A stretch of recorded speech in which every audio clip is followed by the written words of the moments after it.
Student की मैं सैफ सुरभि और आज की इस वीडियो में हम डिस्कस कर रहे हैं इक्विपोटेंशियल सरफेसेस।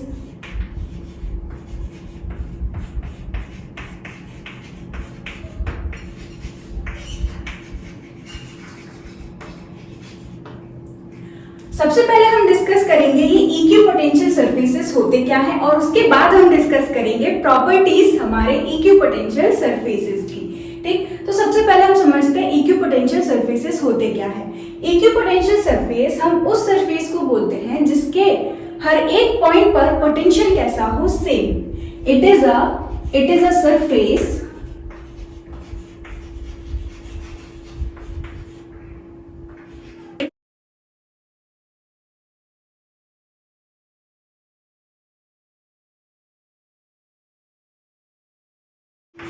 ऐसा सरफेस जिसके हर एक पॉइंट पर, हर एक सिंगल पॉइंट पर पोटेंशियल कैसा हो, सेम हो। ऐसा surface at which potential is same at every point. हमने एक ऐसा सरफेस ड्रॉ किया है, एक ऐसा सरफेस बनाया है जिसके लिए हर एक पॉइंट पर जो पोटेंशियल हो वो कैसा हो, सेम हो। ऐसे सरफेस को हम बोलते हैं इक्विपोटेंशियल सरफेस। ठीक, अब यहाँ पर सबसे पहले बात आती है how to draw equipotential surface for different charge configuration. तो सबसे पहले हम बात करते हैं हमारा पॉइंट चार्ज। सबसे पहले हम डिस्कस करते हैं अगर हमारे पास यहाँ रखा हुआ पॉइंट चार्ज, तो इस पॉइंट चार्ज के लिए हम इक्विपोटेंशियल सरफेस कैसे ड्रॉ करेंगे।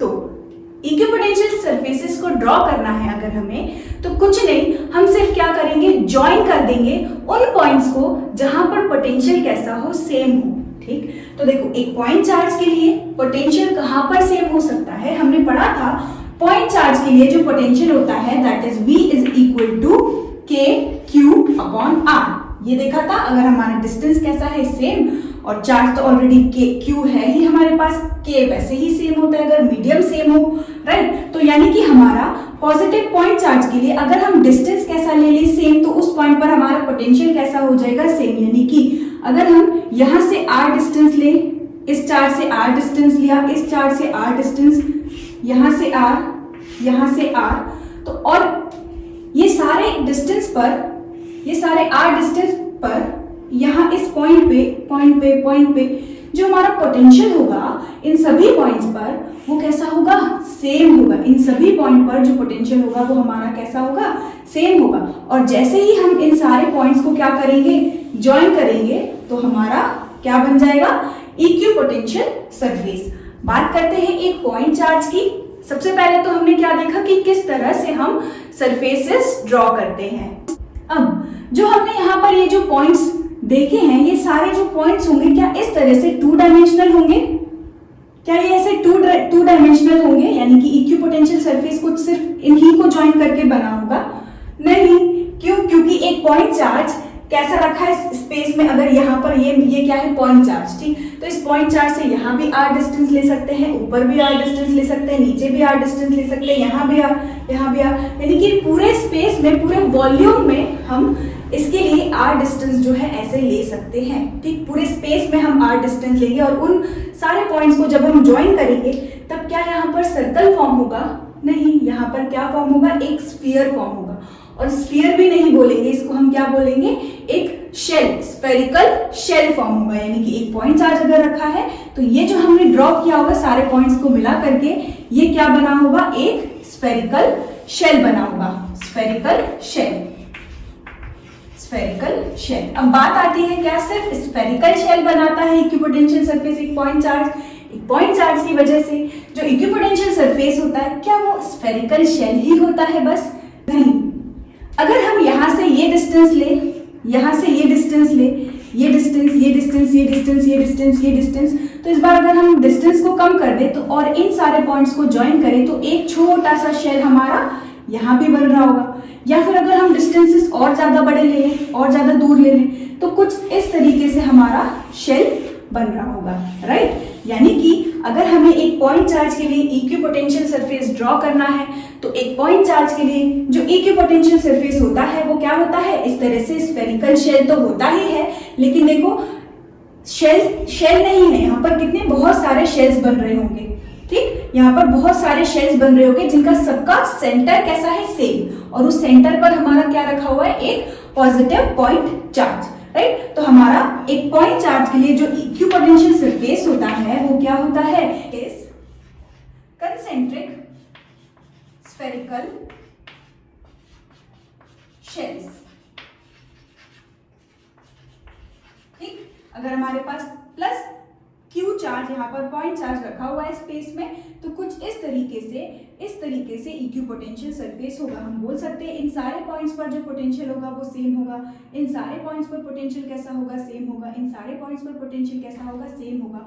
और ये कैसे होंगे, पूरे स्पेस में होंगे, कि इस तरीके से शेल बन रहा होगा, राइट। तो यहाँ पर इक्विपोटेंशियल सरफेस कैसा होगा, एक पॉइंट चार्ज के लिए कंसेंट्रिक यानी कि सेम सेंटर वाले ऐसे स्फेरिकल शेल्स बन रहे होंगे, राइट, स्फेरिकल शेल्स बन रहे होंगे। ठीक है, हमको क्या मिला, कंसेंट्रिक स्फेरिकल शेल्स। ठीक, अब हम ड्रॉ करते हैं एक लीनियर चार्ज के लिए, यहां पर हमने ले लिया एक linear charge, positive positive positive positive positive positive positive, ठीक, यूनिफॉर्मली पॉजिटिव चार्ज डिस्ट्रीब्यूटेड है।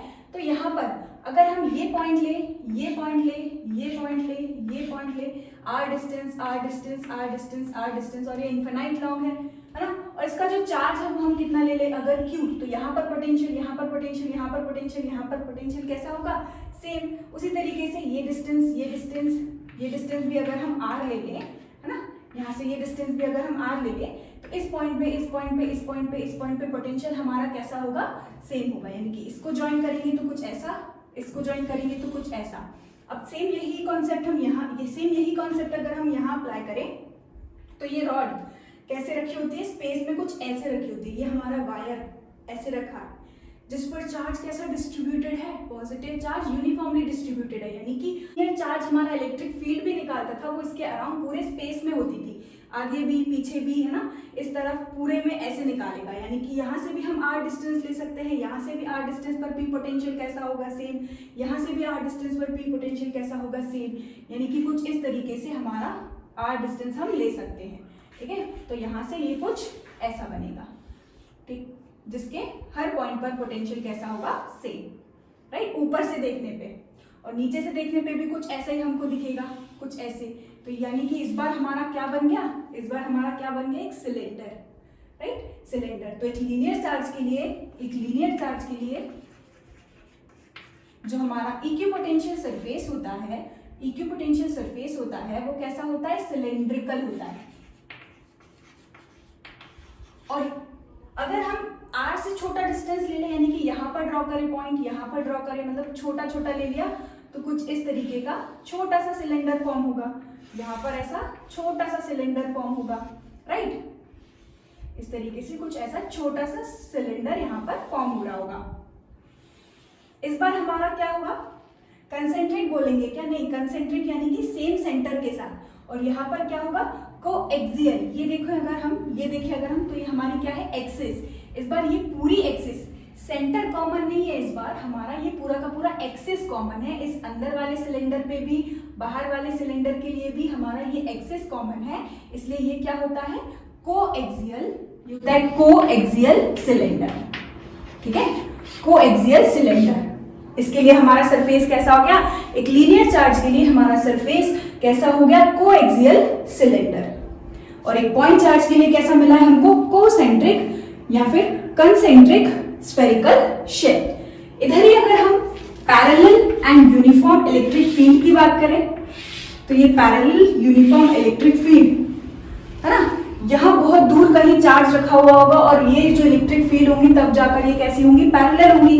यानी कि इस चार्ज से ये डिस्टेंस, इस चार्ज से ये डिस्टेंस, इस चार्ज से ये डिस्टेंस, ये डिस्टेंस कैसा होगा, सेम होगा। यानी कि ये डिस्टेंस, ये डिस्टेंस, ये डिस्टेंस, ये डिस्टेंस सेम है, तो यहाँ पर पोटेंशियल कैसा हो जाएगा, सेम। और इन सभी को अगर हम ज्वाइन करेंगे इस बार, तो कुछ इस तरीके का हमको सरफेस देखने को मिलेगा। मतलब हमने क्या डाल दिया, हमारी सारी क्या हो गई, इलेक्ट्रिक फील्ड। और इलेक्ट्रिक फील्ड जो है वो किससे निकलती है, एक चार्ज से निकलती है ना। तो चार्ज से लेके ये डिस्टेंस, चार्ज से लेके ये डिस्टेंस, चार्ज से लेके ये डिस्टेंस, ये सारा डिस्टेंस कैसा हो जाएगा, सेम। यानी कि यहाँ पॉइंट पर, यहाँ पॉइंट पर, यहाँ पॉइंट पर पोटेंशियल कैसा होगा, सेम। और हमें इन सारे पोटेंशियल को के लिए क्या, इन सारे पॉइंट्स के लिए हमें क्या ड्रॉ करना है, इक्विपोटेंशियल सरफेस। तो इस बार हमारा इक्विपोटेंशियल सरफेस क्या हो जाएगा, ऐसे एक प्लेन पेपर, राइट। ये हमारी फील्ड, इलेक्ट्रिक फील्ड्स हो गई और इन पर पोटेंशियल कैसा होगा, सेम। तो यहां से हम क्या करेंगे, कुछ इस तरीके का एक प्लेन पेपर डालेंगे। ये हो गया हमारा प्लेन आर्ट, ठीक, या simply plane sheets. So point charge के लिए इक्विपोटेंशियल सरफेसेस हम कैसे ड्रॉ करते हैं, concentric spherical shells, linear charge with a uniform charge density having a positive charge. उसके लिए हमने इक्विपोटेंशियल सरफेसेस ड्रॉ किया, वो कैसा आया था, कोएक्सियल सिलेंडर। और यूनिफॉर्म इलेक्ट्रिक फील्ड के लिए भी हमने ड्रॉ किया, जो कि इलेक्ट्रिक फील्ड का हर एक पॉइंट हमारे चार्ज से कैसा होगा, सेम डिस्टेंस पे होगा, यानी कि इसके हर पॉइंट पर पोटेंशियल कैसा हो गया, सेम। और इन सारे पॉइंट्स को अगर हमें ज्वाइन करके एक सरफेस बनाना है, तो ये फील्ड भी हमारी पूरी कैसी होती है, ये फील्ड भी हमारी पूरी कैसी होती है, स्पेस में होती है, यानी कि सब इन सब पर जो पोटेंशियल होगा वो कैसा होगा, सेम होगा। यानी कि अगर हम एक शीट ऐसे डालें तो शीट के हर पॉइंट पर पोटेंशियल सेम होगा और उस सरफेस को हम क्या बोलेंगे, इक्विपोटेंशियल सरफेस, ठीक है। तो यूनिफॉर्म इलेक्ट्रिक फील्ड के लिए जो हमारी इक्विपोटेंशियल सरफेस बना वो कैसा बना, प्लेनर, या फिर सिंपली हम बोल सकते हैं प्लेन शीट। क्लियर। अब हम बात करते हैं प्रॉपर्टीज ऑफ इक्विपोटेंशियल सरफेस की।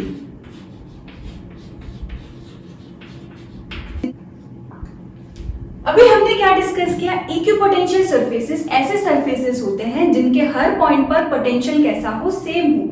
यानी कि अगर मैं एग्जांपल के लिए ये एक सरफेस ले लूं जो कि सपोज करते हैं हमारी यूनिफॉर्म इलेक्ट्रिक फील्ड की वजह से बना होगा, है ना, कुछ इस तरीके का बनता है, अभी हमने देखा।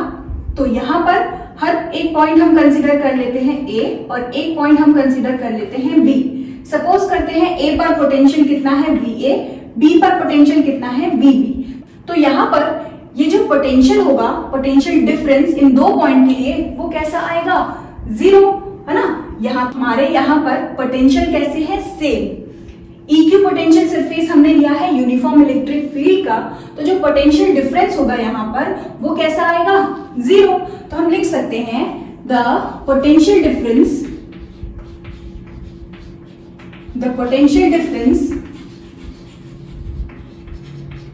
for any two points on equipotential surface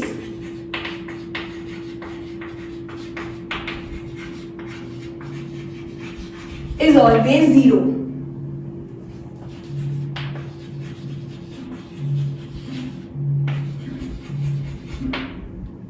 right, यानी कि इक्विपोटेंशियल सरफेस पे हम कहीं पर भी कोई भी दो पॉइंट ले लें, उन दोनों पॉइंट का जो पोटेंशियल डिफरेंस होगा वो तो हमेशा कैसा आएगा, zero.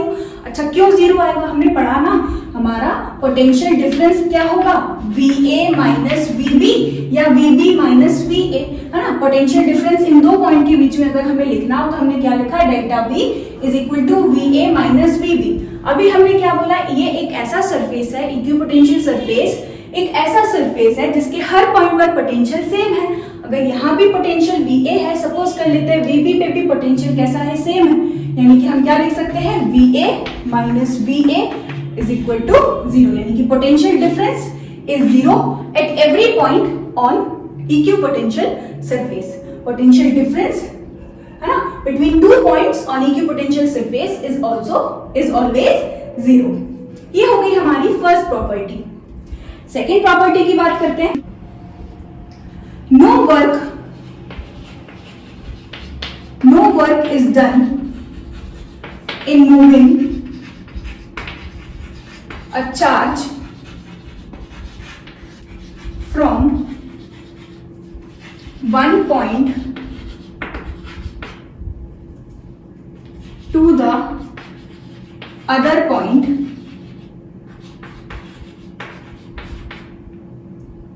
on equipotential surface, right? और ये जो वर्क होगा ये कैसा वर्क होगा, एक्सटर्नल वर्क या फिर इलेक्ट्रोस्टैटिक वर्क, यानी कि हम बोल सकते हैं बाय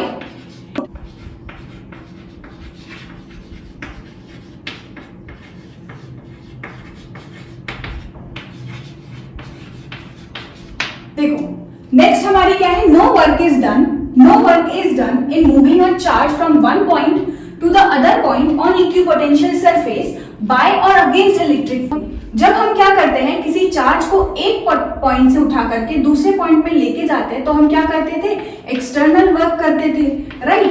तो यहाँ पर जब भी हम किसी चार्ज को एक पॉइंट से उठा करके दूसरे पॉइंट पे लेके आएंगे इक्विपोटेंशियल सरफेसेस के लिए, तो वहां पर कोई भी एक्सटर्नल वर्क भी नहीं होगा।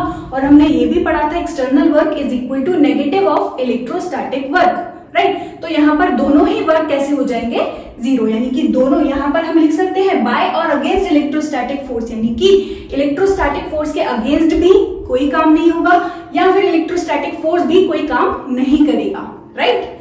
तो नो वर्क इज डन। अच्छा ऐसा क्यों हो रहा है कि कोई भी वर्क हमें नहीं करना पड़ रहा, तो हमने देखा ना कि जो हमारा पोटेंशियल डिफरेंस है वो क्या होता है, work done in bringing a charge from A to B divided by charge Q naught, right. तो यहां से अगर हमारा पोटेंशियल डिफरेंस इन दो पॉइंट्स के बीच पोटेंशियल डिफरेंस डेल्टा वी ही कैसा है, जीरो है, राइट। तो यहां से हमारा जो वर्क डन होगा वो भी कैसा हो जाएगा, जीरो, यानी कि हम लिख सकते हैं ये हमारा कैसा वर्क था, एक्सटर्नल वर्क था। और अगर हमारा एक्सटर्नल वर्क ही क्या है, जीरो है, एक्सटर्नल वर्क किसके बराबर होता है और ऑपोजिट होता है, वर्क इलेक्ट्रिक के, राइट। तो यहां से हमको क्या मिलेगा, work done by electrostatic force is also equal to zero. इसीलिए हम यहाँ पर लिख रहे हैं बाय और अगेंस्ट इलेक्ट्रोस्टैटिक फोर्स, कोई भी वर्क नहीं होगा इलेक्ट्रोस्टैटिक फोर्स के अगेंस्ट या फिर इलेक्ट्रोस्टैटिक वर्क, कोई भी इलेक्ट्रोस्टैटिक फोर्स कोई भी वर्क नहीं करेगा। क्यों नहीं करेगा, क्योंकि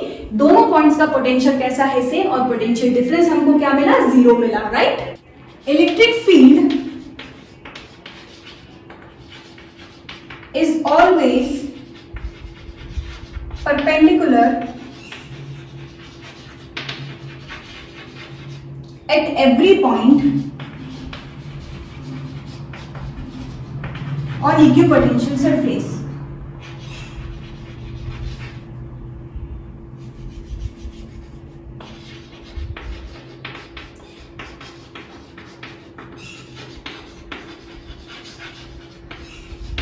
देखो हमने क्या बोला, हमारी थर्ड प्रॉपर्टी क्या है, electric field is always perpendicular to every point on equipotential surface, यानी कि हमारी इलेक्ट्रिक फील्ड और जो हमारा सरफेस था वो कैसा होगा, एक दूसरे से 90 डिग्री के एंगल पर होगा, परपेंडिकुलर होगा एक दूसरे से। कैसे, देखो अगर हम यहां से लेके चले, हमने पढ़ा है हमारी लास्ट वीडियोस में, हमने देखा था कि जो रिलेशन है हमारे पोटेंशियल डिफरेंस और इलेक्ट्रिक फील्ड के बीच में वो कुछ इस तरीके से था, राइट। और यहां से ये डॉट प्रोडक्ट है हमारा, इसको ओपन करेंगे तो हमको क्या मिलेगा, minus E D R cos theta. और इक्विपोटेंशियल के लिए हर पॉइंट पर पोटेंशियल डिफरेंस है ना, हर दो पॉइंट्स के लिए जो पोटेंशियल डिफरेंस है वो कैसा है, जीरो है। तो यहाँ पर हम पोटेंशियल डिफरेंस को क्या पुट कर सकते हैं, zero is equal to minus E D R cos theta, ठीक है। अब डिस्प्लेसमेंट तो जीरो हो नहीं सकता, हम उसको मूव तो कर ही रहे हैं, राइट। इलेक्ट्रिक फील्ड भी है ही वहां पर, तो इसलिए इलेक्ट्रिक फील्ड भी हमारी जीरो नहीं होगी, यानी कि हमारे कॉस थीटा को जीरो होना पड़ेगा अगर हमारा पोटेंशियल डिफरेंस कैसा है, जीरो है, राइट। तो यहां से हमको क्या मिलेगा, cos theta is equal to zero. और कॉस थीटा हमारा जीरो कब होता है, जब हमारा थीटा कैसा हो, 90 डिग्री पे हो, राइट, 90 डिग्री पे हो। तो यहां से हमको समझ में आ रहा है ये थीटा किसके बीच में एंगल था, इलेक्ट्रिक फील्ड और डिस्प्लेसमेंट के बीच में एंगल था। यहां से अगर हमने ये प्लेन सरफेस लिया है, ये किसके लिए था, इस तरह से यूनिफॉर्म इलेक्ट्रिक फील्ड के लिए हमने इक्विपोटेंशियल सरफेस ड्रॉ किया था। तो ये इलेक्ट्रिक फील्ड हमारी यूनिफॉर्म है ना, यहाँ पर ये हमारा क्या है, इक्विपोटेंशियल सरफेस, यानी कि हम चार्ज को कहां से डिस्प्लेस कर रहे हैं, ए से बी की तरफ, इस डायरेक्शन में ये हमारा डिस्प्लेसमेंट है और ये हमारी इलेक्ट्रिक फील्ड है। तो दोनों के बीच एंगल कितना है, 90 डिग्री। एंगल कितना होना चाहिए, 90 डिग्री, तभी हमारा जो पोटेंशियल डिफरेंस होगा वो कैसा होगा, जीरो होगा, राइट। यानी कि electric field is always perpendicular to every point on equipotential surface. अगर ऐसा नहीं हुआ, अगर इलेक्ट्रिक फील्ड हमारे डिस्प्लेसमेंट के, जो कि हम एक पॉइंट से दूसरे पॉइंट पे मूव कर रहे हैं, परपेंडिकुलर नहीं होगी, तो वहां पर कोई ना कोई वर्क होने लगेगा, यानी पोटेंशियल डिफरेंस हमको मिल रहा होगा, यानी कि ये सारा कॉन्सेप्ट हमारा गड़बड़ा जाएगा, ठीक है।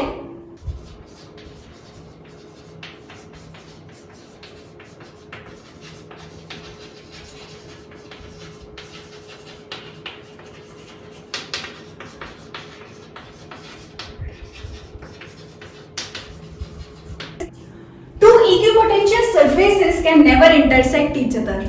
अगर हम दो इक्विपोटेंशियल सरफेसेस को इंटरसेक्ट करवा दें, यानी कि ये हमारा एक प्लेन हो गया, राइट, ये हमारा इक्विपोटेंशियल सरफेस और एक इक्विपोटेंशियल सरफेस हमने ये ले लिया, ठीक है, और दोनों को हमने क्या करा दिया, इंटरसेक्ट करा दिया। तो ये जो इक्विपोटेंशियल सरफेसेस ड्रॉ होता है, ये किसके लिए ड्रॉ होता है, अभी हमने देखा parallel uniform electric field lines के लिए, यानी कि, और हमने अभी लास्ट प्रॉपर्टी में ये भी देखा कि जो इलेक्ट्रिक फील्ड होती है वो हमारे सरफेसेस की कैसी होती है, परपेंडिकुलर। ये अगर हमारी इलेक्ट्रिक फील्ड है, राइट, तो यहाँ पर ये जो सरफेस बना रही होगी वो कैसा होगा, इन फील्ड लाइंस के परपेंडिकुलर होगा, राइट। तो यहाँ पर अगर हम पहले इक्विपोटेंशियल सरफेस ड्रॉ कर रहे हैं तो हमारी इलेक्ट्रिक फील्ड कैसी होगी, इस सरफेस के लिए इलेक्ट्रिक फील्ड इसके परपेंडिकुलर ये होगी, सेकेंड वाले सरफेस के लिए परपेंडिकुलर ये होगी, राइट। तो एक इलेक्ट्रिक फील्ड ये हो गई, एक इलेक्ट्रिक फील्ड ये हो गई। अगर हम एक ही पॉइंट में देखें तो एक ही पॉइंट में इलेक्ट्रिक फील्ड के हमको दो डायरेक्शन मिल रहा है, जो कि पॉसिबल नहीं होता है। ये हमने हमारे फर्स्ट चैप्टर में भी डिस्कस किया था, ये तो हमने हमारे फर्स्ट चैप्टर में भी डिस्कस किया था कि two electric field lines can not intersect each other because if they do at point of intersection it will have two direction. Same उसी तरीके से हमारे अगर दो इक्विपोटेंशियल सरफेसेस एक दूसरे से क्या करने लगे, इंटरसेक्ट करने लगे, तो इस प्लेन का इलेक्ट्रिक फील्ड इसके कैसे होगी, परपेंडिकुलर, इस प्लेन की इलेक्ट्रिक फील्ड कैसे होगी, परपेंडिकुलर, और दोनों कोइंसाइड कर रही होंगी कुछ इस तरीके से। दोनों सरफेसेस की इलेक्ट्रिक फील्ड कुछ इस तरीके से यहाँ पर कोइंसाइड कर रही होंगी, यानी कि सेम पॉइंट पे इलेक्ट्रिक फील्ड के दो डायरेक्शन हो गए, जो कि पॉसिबल ही नहीं होता, राइट। इसीलिए two equipotential surface can never intersect each other. अब देखते हैं हमारी फिफ्थ प्रॉपर्टी, इक्विपोटेंशियल सरफेसेस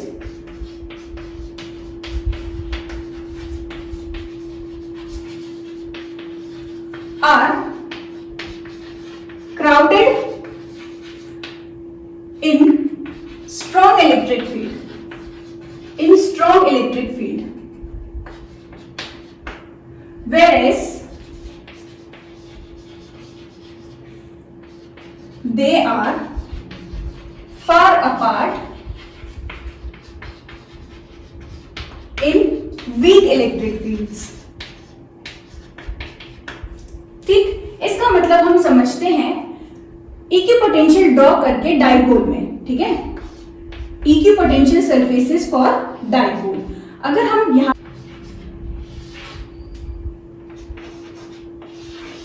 एक डाइपोल के लिए हम बनाते हैं सबसे पहले इलेक्ट्रिक फील्ड। तो इलेक्ट्रिक फील्ड हमारी कैसे होगी, पॉजिटिव से निकल के कहां जाएगी, नेगेटिव की तरफ, पॉजिटिव से निकल के कहां जाएगी, नेगेटिव की तरफ, पॉजिटिव से निकल के नेगेटिव की तरफ, पॉजिटिव से निकल के नेगेटिव की तरफ, है ना। और यहाँ पर हमारी इलेक्ट्रिक फील्ड कैसी होंगी, दूर दूर होंगी कुछ इस तरीके से। सिंपली अभी हम इलेक्ट्रिक फील्ड ड्रॉ कर रहे हैं, इलेक्ट्रिक फील्ड लाइंस ड्रॉ कर रहे हैं ड्यू टू डाइपोल।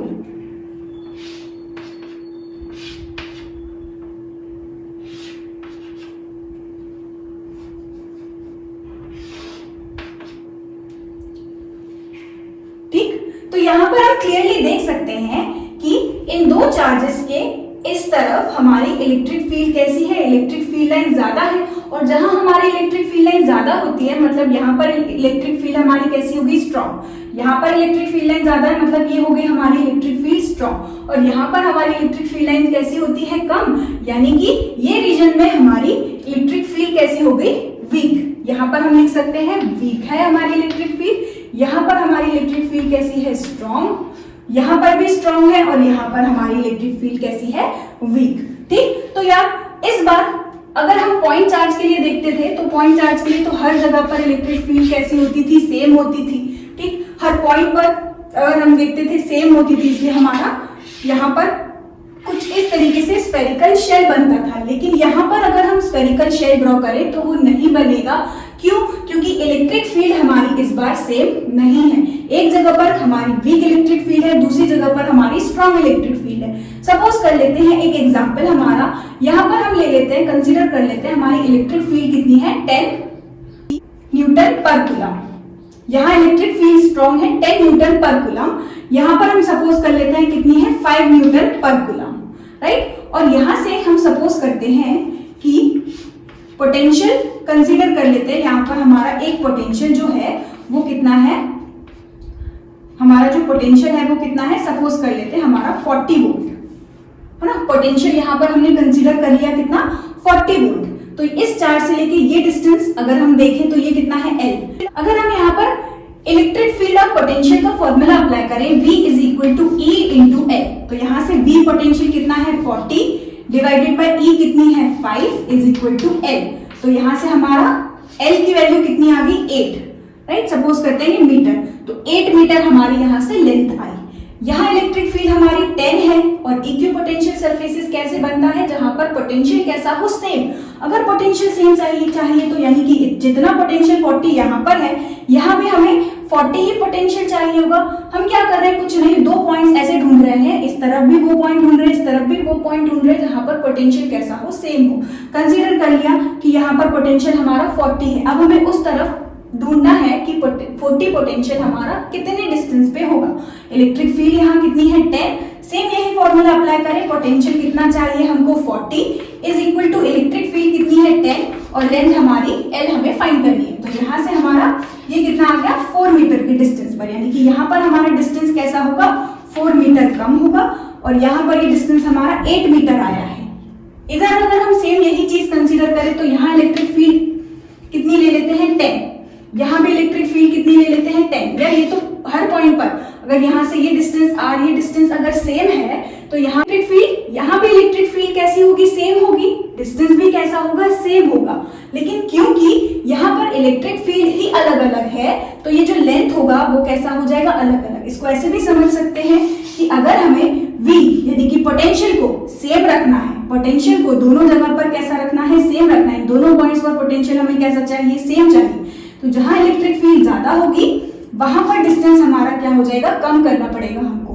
ठीक, इस रिलेशन से हम देख के बता सकते हैं, क्योंकि V को हमें सेम रखना है तो एक चीज बढ़ेगी तो दूसरी चीज को क्या होना पड़ेगा, कम होना पड़ेगा। तो यहाँ इलेक्ट्रिक फील्ड स्ट्रॉन्ग है तो यहाँ हमारे चार्ज से डिस्टेंस कैसा आएगा, कम आएगा।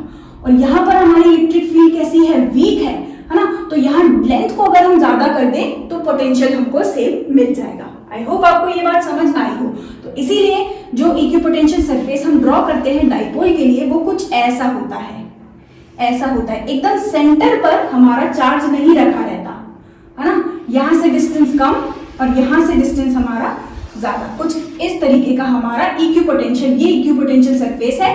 और यहाँ से हम देख सकते हैं ये इलेक्ट्रिक फील्ड लाइन के कैसे होता है, परपेंडिकुलर, परपेंडिकुलर। इस तरफ भी ड्रॉ करें स्ट्रॉन्ग इलेक्ट्रिक फील्ड में, ये देखो इक्विपोटेंशियल सरफेस हमारा कैसा आया है, क्राउडेड है ना, और यहाँ पर दूर दूर है, फार अपार्ट। तो सेम इधर ही अगर हम ड्रॉ करें तो यहाँ पर इक्विपोटेंशियल सरफेस, इलेक्ट्रिक फील्ड ज्यादा है मतलब डिस्टेंस कम, इलेक्ट्रिक फील्ड कम है मतलब डिस्टेंस ज्यादा है ना।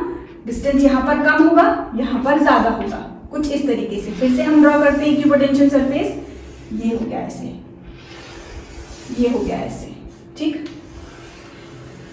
ये तो कुछ इस तरीके का इक्विपोटेंशियल सरफेस ड्रॉ होता है एक डाइपोल के लिए, ठीक। और यहाँ से हमको एक प्रॉपर्टी और समझ में आई कि equipotential surfaces are crowded in the region of strong electric field में। पास पास है हमारा इक्विपोटेंशियल सरफेस है ना। और इलेक्ट्रिक फील्ड लाइन के भी देखो कैसा है, परपेंडिकुलर। इलेक्ट्रिक फील्ड लाइन के भी कैसा होना चाहिए, परपेंडिकुलर। यहाँ भी अगर ये हमारी इलेक्ट्रिक फील्ड है पॉइंट चार्ज से निकलती हुई तो यहाँ पर ये हो गया हमारा परपेंडिकुलर इक्विपोटेंशियल सरफेस। ये हमारा equipotential surface for point charge, ठीक। 6th, work is done in moving a charge from one equipotential surface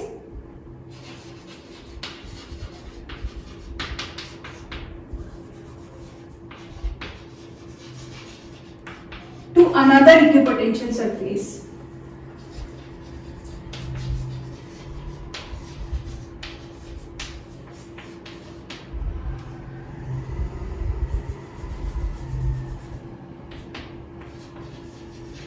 इस बात को समझते हैं, जैसे ये हमारी यूनिफॉर्म इलेक्ट्रिक फील्ड लाइंस थी, ठीक। और यहाँ पर इसके लिए जो हम सरफेस बनाते हैं वो इसके परपेंडिकुलर कुछ इस तरीके से हमारा प्लेन बनेगा, ठीक है। अब यहाँ पर क्या बोल रहे हैं, work is done in moving a charge from one equipotential surface to another equipotential surface. इससे पहले हमने जो प्रॉपर्टी पढ़ी थी उसमें क्या था, हम एक ही इक्विपोटेंशियल सरफेस से दूसरे पॉइंट पर खसका रहे थे। तो यहाँ तो पोटेंशियल हमारा कैसा था, सेम था, लेकिन यहाँ पर ये डिस्टेंस हमारा चार्ज से कैसा होगा, अलग, ये डिस्टेंस हमारा चार्ज से कैसा होगा, अलग। यानी कि अगर हम एक पॉइंट कंसीडर करें एक सरफेस पे, दूसरा पॉइंट कंसीडर करें दूसरे सरफेस पे, और हम चार्ज को एक सरफेस से दूसरे सरफेस की तरफ लेके जाएं, तो हमारा वर्क डन ऑब्वियसली होगा, राइट। क्यों, क्योंकि यहाँ पर हमारा चार्ज रखा है, ये फील्ड लाइंस हमारी बहुत दूर इसी चार्ज की वजह से आ रही होंगी। यानी कि यहाँ से लेके ये डिस्टेंस हमारा, सपोज कर लेते हैं अगर r1 हो गया, तो यहाँ से लेके ये डिस्टेंस हमारा r2 हो गया। तो इस पॉइंट पर पोटेंशियल हम क्या लिखेंगे, kq अपॉन r2। यहाँ पर हम क्या लिखेंगे, kq अपॉन r1। यानी कि इन दोनों पॉइंट्स पे जो पोटेंशियल होगा इस बार वो अलग अलग होगा। और जब पोटेंशियल हमारा अलग अलग होगा, यानी कि हमारा जो पोटेंशियल डिफरेंस है वो हमको कुछ मिलेगा, और पोटेंशियल डिफरेंस होगा जिसकी वजह से हमको वर्क करना पड़ेगा, राइट। ठीक, इसके बाद हम डिस्कस करते हैं हमारा seventh property. A charge conductor of any shape under equilibrium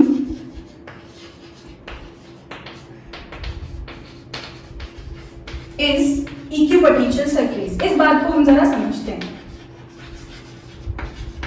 कैसा भी हम क्या ले रहे हैं, कंडक्टर, किसी भी शेप का हम कंडक्टर ले, जैसे हमने ये ले लिया एक स्फेरिकल कंडक्टर ले लिया। तो हमने ये पढ़ा है ना, अगर हमारा एक स्फीयर है, कंडक्टर है, तो इसमें सारा चार्ज कहाँ होता है, अंदर नहीं होता। हमारा सारा चार्ज एक स्फीयर के लिए, एक कंडक्टर के लिए कहाँ लाई करता है, इस तरह से उसके सरफेस पे, राइट। यहाँ पर कुछ इस तरीके से हमारा सरफेस पर हमारा चार्ज जो होगा डिस्ट्रीब्यूटेड होगा। अब यहाँ पर क्या बोल रहे हैं, कोई भी चार्ज कंडक्टर होगा, किसी भी शेप का होगा, अंडर इक्विलिब्रियम। अंडर इक्विलिब्रियम मतलब वो कैसा हो, इलेक्ट्रोस्टैटिक स्टेट में हो। इलेक्ट्रोस्टैटिक मतलब उसका सारा चार्ज कहाँ हो, एट रेस्ट हो, है ना। ये हमने कंडक्टर ले लिया जिसका सारा चार्ज कहाँ है, उसके सरफेस पे, और एट रेस्ट है, चार्ज मूव ही नहीं कर रहा। यार, एक ऑब्जेक्ट में से दूसरे ऑब्जेक्ट में चार्ज कब मूव करता है, जब उन दोनों के बीच पोटेंशियल डिफरेंस हो, राइट। एक हमने ले लिया चार्ज ऑब्जेक्ट, दूसरा हमने ले लिया अनचार्ज ऑब्जेक्ट, ठीक, और दोनों को हम क्या करवा दें, टच करवा दें। तो एक ऑब्जेक्ट से दूसरे ऑब्जेक्ट में चार्ज ट्रेवल करता है ड्यू टू पोटेंशियल डिफरेंस। एक के पास हायर पोटेंशियल और दूसरे के पास लोअर पोटेंशियल होगा, तभी हमारा चार्ज हायर पोटेंशियल से लोअर पोटेंशियल की तरफ मूव करेगा। हमारा चार्ज हायर पोटेंशियल से लोअर पोटेंशियल की तरफ क्या करेगा, मूव करेगा, राइट। तो यहाँ पर अगर हम बात कर रहे हैं इलेक्ट्रोस्टैटिक कंडीशन की, अंडर इक्विलिब्रियम की, यानी कि चार्ज हमारा कैसा होगा, रेस्ट पे होगा, यानी कि मूव ही नहीं हो रहा। और अगर हमारा चार्ज ही मूव नहीं हो रहा, यानी कि ये जो पूरा सरफेस होगा हमारा, इस पूरे सरफेस को हम कंसीडर करेंगे इक्विपोटेंशियल सरफेस, ठीक। इक्विपोटेंशियल वॉल्यूम, इक्विपोटेंशियल वॉल्यूम हम कब बोलते हैं, किसको बोलते हैं, जैसे कि हमारा इस कंडक्टर के केस में, कंडक्टर के केस में अंदर जो वॉल्यूम होता है हमारा वो कैसा होता है, कांस्टेंट होता है ना। और इलेक्ट्रिक फील्ड यहाँ पर कैसी होती है, जीरो होती है। इस कंडक्टर के अंदर इलेक्ट्रिक फील्ड कैसी होती है, जीरो, और जो पोटेंशियल होता है वो कैसा होता है, कांस्टेंट होता है। अगर हर पॉइंट पे पोटेंशियल कैसा है, V V V V constant है, यानी कि इस बार हमारे इस पूरे वॉल्यूम में पोटेंशियल कैसा है, सेम। और जब वॉल्यूम में पोटेंशियल सेम हो तो उसको हम बोलते हैं इक्विपोटेंशियल वॉल्यूम, ठीक। ये सिर्फ किसके अंदर होगा, हमारे कंडक्टर के अंदर होगा, है ना। क्यों कंडक्टर के अंदर होगा, क्योंकि जो पोटेंशियल होगा कंडक्टर के इनसाइड वो कैसा होता है, कांस्टेंट होता है, ठीक है। ऐसे इस बार हमारा जो पोटेंशियल है वो पूरे वॉल्यूम में सेम है, पोटेंशियल